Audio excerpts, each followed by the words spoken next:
they did a communion. They did we got to go up and get the wafer and the wine, and you do it two ways. You either open your mouth like this, and the dude places it on your tongue, like he throws it. He's like, there you go, boom, smack, and you give it a chew. Which, by the way, they could work on the flavor of those things. Just saying. Or the other way is like you put your hand under your chin, and so you don't drop any of the Lord's flesh. But I did both. And when I got up, because I didn't know, I was just going to sit in the pew, and I was like, no, I don't want to be the only guy in the pew. I gave him the hand and the tongue. There's like 35 people behind me. I was only like 12, and I go like this, and this dude, he like legit has it in his hand. I'm like, dude, throw it right here, bud, right there. You don't do that. Like you have to pick one. The priest shaking his head, and I went like throw it on me, man. Give me that. Give me that cracker. I remember, being like, come on, man, give it to me, and then finally dropping my hand and just, I always thought this just seems so odd being like, and then he did it. He placed it on my tongue, which I did get a little bit of his knuckle. I mean, you think he would practice a little bit better. Not only got the body of Christ, I got a little bit of the body of the priest too, because he rubbed, his knuckle on my tongue. And my grandmother, I don't think she knew what happened, because she was like 2 behind me, 3 behind me. And I remember I sat down, I was like, my cousin came back around. I remember like, I didn't know how, you guys do it different. We get to tear the bread in my church. You guys have to, I'm sorry, I just didn't know. I was out of practice accepting the Lord's flesh, and it was like, I was so embarrassed. I remember I was bright red for like 45 minutes.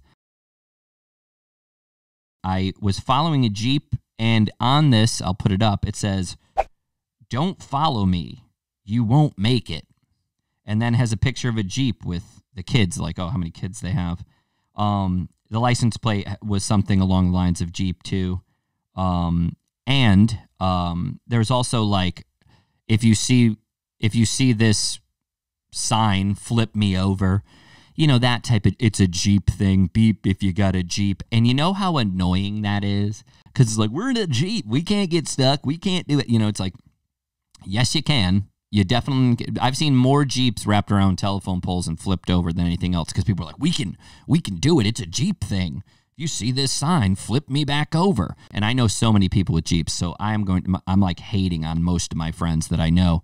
And one of my friends, I remember, and we'll bleep out his name, had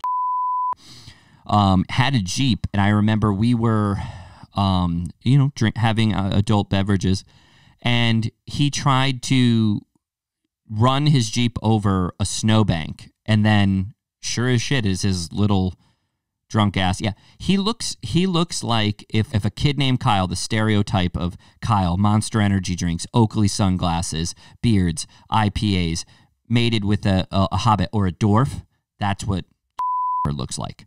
I'd put up a picture of him, but maybe I'll put it up in the clip when he sees this, 'cause he's not going to be happy, but whatever. So he got stuck, and he's like, it's a Jeep thing. My Jeep can do it.